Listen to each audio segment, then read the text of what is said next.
Dear friends, आपका अपने channel place classes में स्वागत है।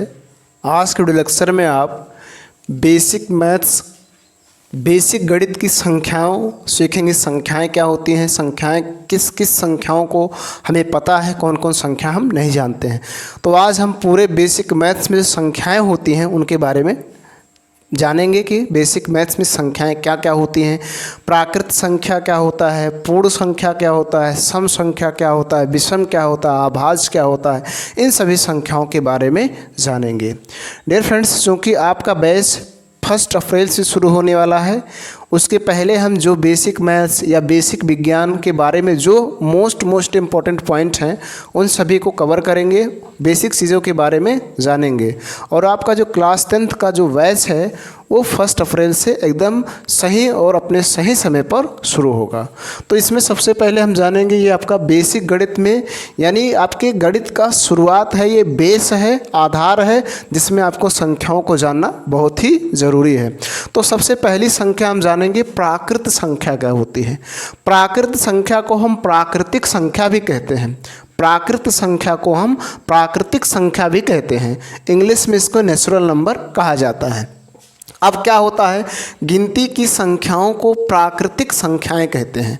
जो गिनती की संख्याएं होती है, जैसे 1 2 3 4 5 6, आप हमेशा गिनती कहाँ से शुरू करते हैं, 1 से। तो जिन गिनती की जो संख्याएं हैं उनको हम प्राकृत संख्या कहते हैं, या प्राकृतिक संख्या कहते हैं, या नेचुरल नंबर कहते हैं। जैसे मैंने यहाँ पर लिखा हुआ है, यहाँ 0 नहीं रहेगा, 1 2 3 4 5 6, इस प्रकार से अनंत इनफाइनाइट होता है।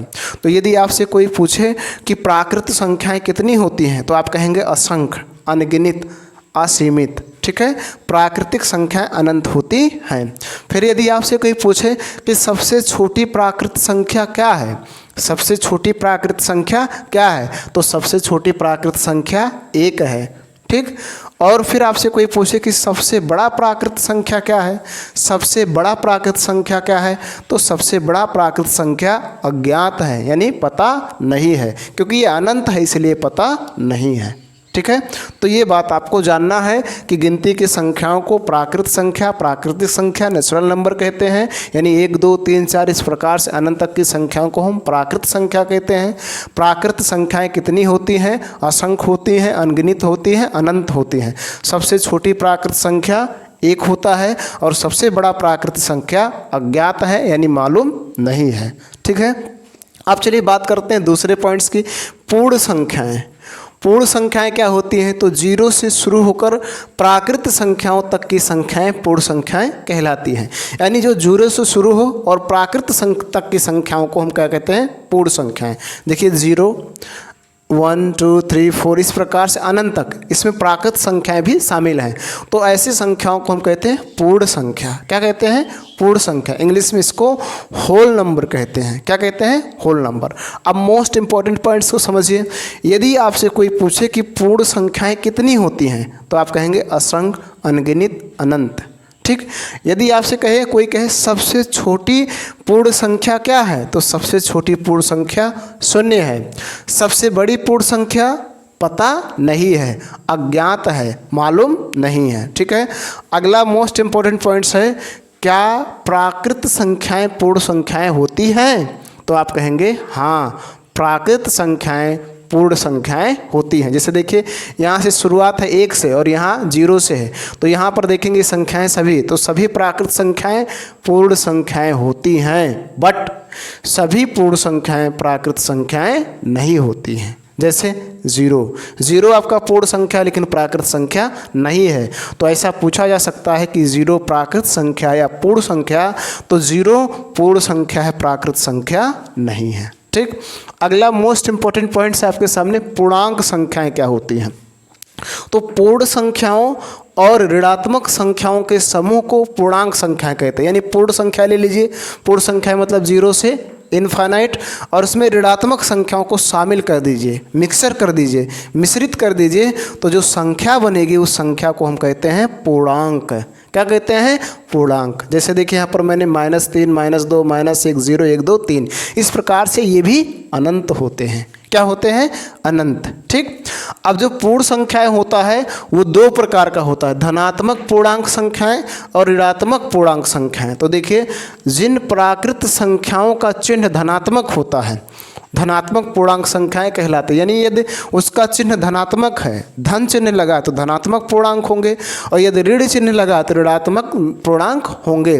तो यहाँ पर देखिए 1 2 3 4 5 ऐसे लिखा है, इसके पहले धन चिन्ह नहीं लगा है, तो ना लगा हो तब भी धन माना जाता है और लगा हो तब भी धन माना जाता है। तो ऐसी संख्याओं को हम कहते हैं धनात्मक पूर्णांक संख्याएं। ठीक। अब नेक्स्ट की बात करते हैं, अगला है ऋणात्मक पूर्णांक संख्याएं। जिन प्राकृत संख्याओं का चिन्ह ऋणात्मक होता है उसे हम ऋणात्मक पूर्णांक संख्याएं कहते हैं। जैसे देखिए सभी के आगे माइनस माइनस लगा है। ठीक है, तो माइनस लगा होना कंपलसरी है, लेकिन प्लस लगा होना कंपलसरी नहीं है। यदि लगा है तब भी धनात्मक है, नहीं लगा है तब भी धनात्मक है, लेकिन जब ऋणात्मक होगा तो ऋण चिन्ह का यूज होगा, यानी माइनस लगा रहेगा। ठीक। अब नेक्स्ट पॉइंट आपका है प्रमेय संख्याएं। प्रमेय संख्याएं क्या होती हैं? जिन संख्याओं को P/Q के रूप में लिखा जा सके। इस P/Q का मतलब है कि अंश बटा हर, अंश बटा हर। ठीक है, P/Q का मतलब है अंश बटा हर के रूप में लिखा जा सके, प्रमेय संख्या कहलाता है। जहाँ P और Q पूर्णांक संख्या तथा Q equal to not zero हो, यानी P और Q क्या हो? पूर्णांक हो, चाहे वो ऋणात्मक पूर्णांक हो या धनात्मक पूर्णांक हो, लेकिन पूर्णांक हो और Q का मान कभी भी जीरो ना हो। ऐसे संख्याओं को हम परमेय संख्या कहते हैं। ऐसे संख्याओं को हम परमेय संख्या कहते हैं। जैसे देखिए यहाँ पर लिखा 2/5, यानी ये P है और ये Q है।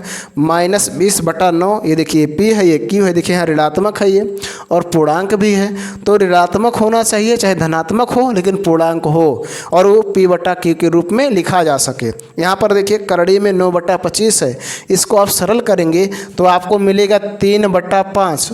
तो 3 भी एक पूर्णांक है और 5 भी एक पूर्णांक है, तो ये हो गया परमेय संख्या। यदि आपसे कोई कहे बताओ 7 परमेय संख्या है, तो आप कहेंगे हाँ। क्यों?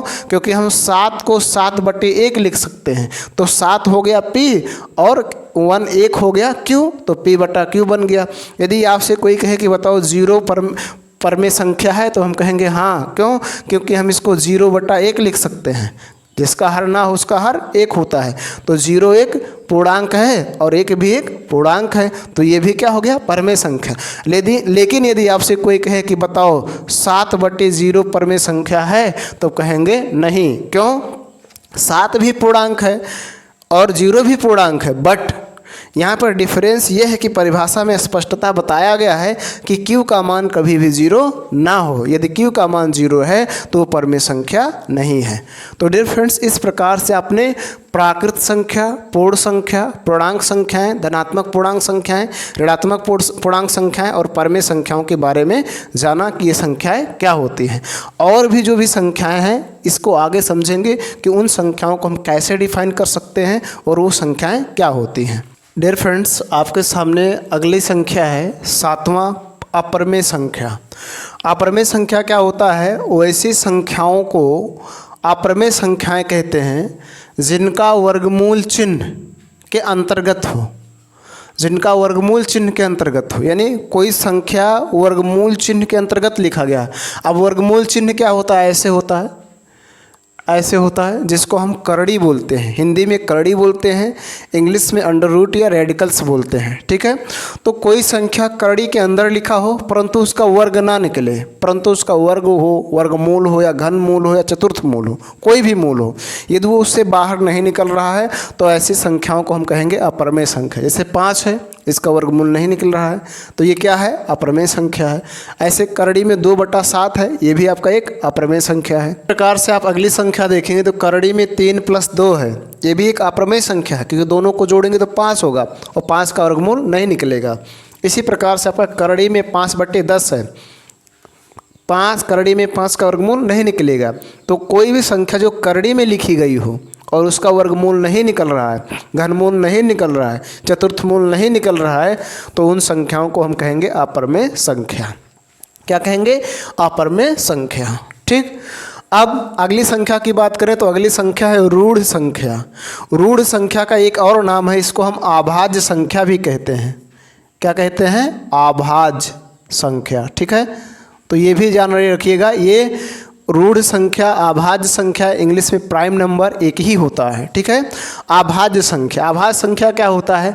वह संख्या जो एक से कटे और अपने आप से कटे उसे रूढ़ संख्या कहते हैं। यानी जो एक से कटे और अपने आप से और किसी से ना कटे, एक का भाग जाए उसमें और उसी संख्या का भाग जाए, उसके सिवाय और किसी भी संख्या का भाग ना जाए, तो ऐसे संख्याओं को हम कहते हैं रूढ़ संख्या या अभाज्य संख्या।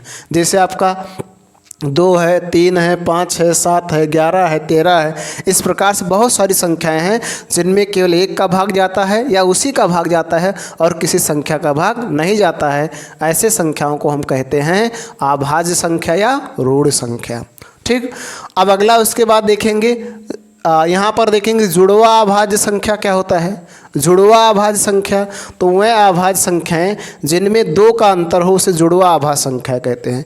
यानी वो अभाज्य संख्याएं हों लेकिन दोनों के बीच में जो डिफरेंस हो, जो अंतर हो, 2 हो, तो उसे हम कहेंगे जुड़वा अभाज्य संख्या। जैसे 11 और 13 को लेंगे तो 2 का डिफरेंस है, 17 और 19 को लेंगे तो 2 का डिफरेंस है। ऐसे बहुत सारी संख्याएं हैं, यदि उनके बीच में 2 का डिफरेंस है तो वह संख्याएं हैं जुड़वा अभाज्य संख्याएं।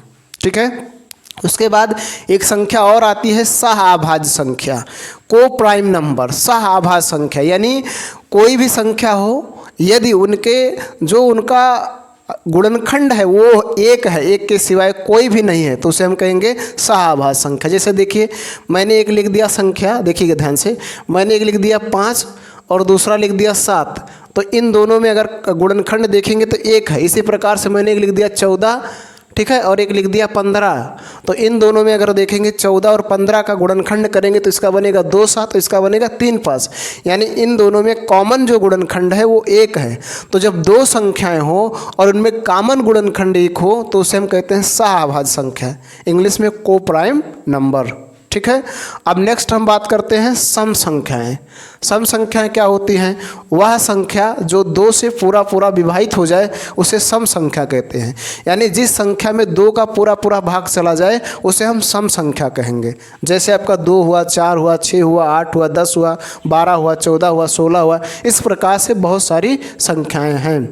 सम संख्याओं को पहचानने का ट्रिक क्या है? यदि किसी संख्या का अंतिम जो अंक है, इकाई का अंक, यदि वो 0 है, 2 है, 4 है, 6 है, 8 है, तो वो जो संख्या होगी आपकी सम होगी। क्या होगी? सम। ये पहचानने का ट्रिक है, तरीका है।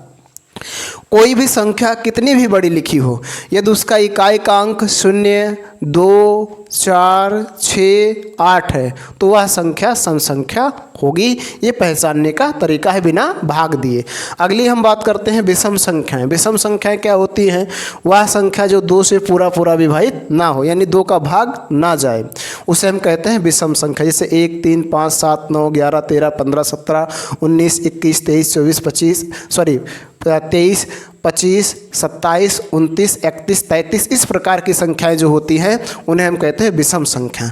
विषम संख्या की पहचानने का क्या ट्रिक है? यदि इकाई का अंक 1 है, 3 है, 5 है, 7 है, 9 है, तो वो जो संख्या होगी आपका विषम संख्या होगी। कोई कितनी भी बड़ी संख्या लिख दी जाए, जैसे मैंने एक बड़ी संख्या लिखा यहाँ पर, इस तरह से मैंने एक संख्या लिख दिया और आपसे बताया कि बताओ ये कौन सी संख्या है, सम संख्या है या विषम संख्या? तो केवल इसका इकाई का अंक देखो, इसका इकाई का अंक 5 है, तो ये आपका विषम संख्या है। ठीक है, तो इस तरह से किसी भी संख्या को आप बता सकते हैं।